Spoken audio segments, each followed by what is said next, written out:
Hi, this is Gary Rosenzweig with MacMost Now. There were a lot of cool, useful, and interesting products at the MacWorld Expo, but there were also some fun games. Let's take a look at a couple of interesting games for the Mac and one for the iPod that we saw at the MacWorld Expo. Two of the games we looked at were from Freeverse. You can find them at freeverse.com.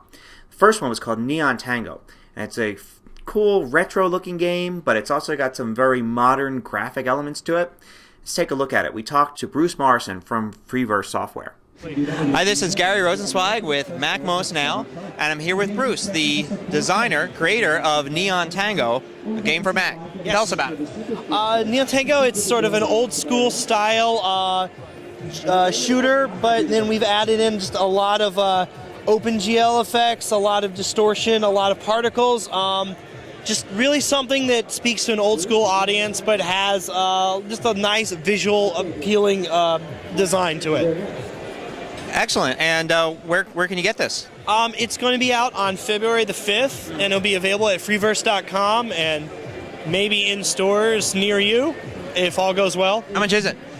I don't know the final price yet. I would imagine between $20 to $30, somewhere in that range. Cool. So basically, it looks like you're flying through there's mazes that you're going through and fighting enemies. It's got a very fluid movement to it. It feels really good just flying around. Yeah, we're basing it off of an older game engine we had come up with called Wingnuts. Wingnuts 2. It was Apple Design Award winner, MacWorld Eddie winner.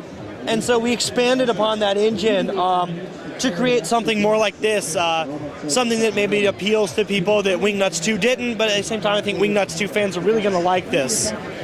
So we put in quite a lot here. This is just a quick little tutorial level.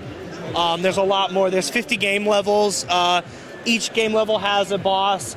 There are a whole bunch of power-ups that do a lot of different things here. For instance, here I'll set off the bomb there and take out everything on the screen. Looks beautiful. Great. Well, thank you very much. No problem. Okay. A popular type of game right now is called a tower defense game. It's basically where you have to defend a castle or tower or some other fortress against some sort of oncoming enemy. A really cool graphical take on this is a game called Hordes of Orcs, and it was created by John Frisbee of Mr. Joy, and it's also for sale at freeverse.com. Let's take a look. Hi, this is Gary Rosenzweig with MacMost Now. I'm here with John, the creator of Hordes of Orcs. Tell us about it. So basically, it's a tower defense game, obviously nicer graphics and a little more depth to the gameplay, but it's basically aimed at people who like games and want to play games but don't necessarily have a lot of time to invest in it. It takes the real-time strategy genre, but makes it so it's something that you can just pick up and play right off the bat, but at the same time have some depth and come back to. If you want to play a 20-minute game, you can play a 20-minute game. If you want to play an hour-long game, play an hour-long game. And there's always something new there for you to learn. New strategies, new tactics, new ways of using the game elements that are there.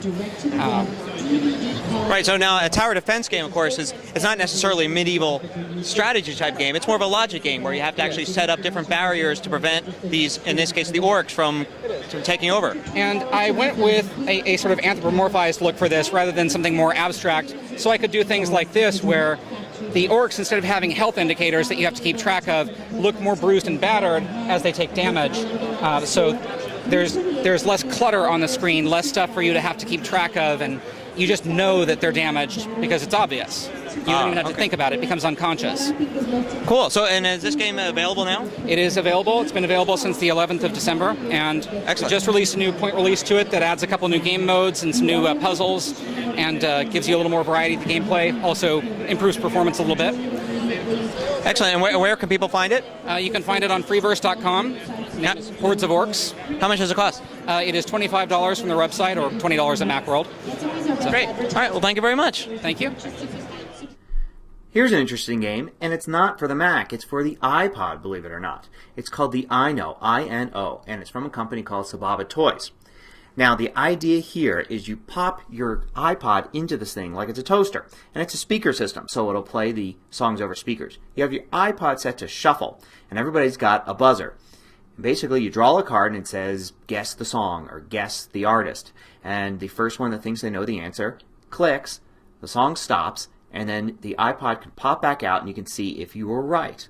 If you're right, you get a point. And then you go and you play the next round. So it's kind of like a Trivia Pursuit meets Guess That Tune type of thing with your iPod collection. Of course, the advantage goes to the person that owns the iPod, but if you're like me and you have an iPod full of music, it could be easy to have somebody else best you. You can find the I Know at a lot of online stores and also at Target. Ranges from about $50 to $80. Comes in a few different colors. There were a lot of other games at the show as well. Electronic Arts had a large booth, Aspire was there, Ambrosia Software, of course, and lots of other vendors. And somebody from Electronic Arts told me that they really want to come out with Mac games the day and date that the PC games come out, and look for that happening more and more often in the future. So that's good news for us Mac gamers. That's it from MacMost Now. And hey, if you really like these shows, please subscribe to them via iTunes and tell your friends to do the same. And review them at iTunes as well. We love to see MacMost featured on the front page of the iTunes podcast section at some point. We've been on the air for almost a year and we still haven't been there. Until next time, this is Gary Rosenzweig.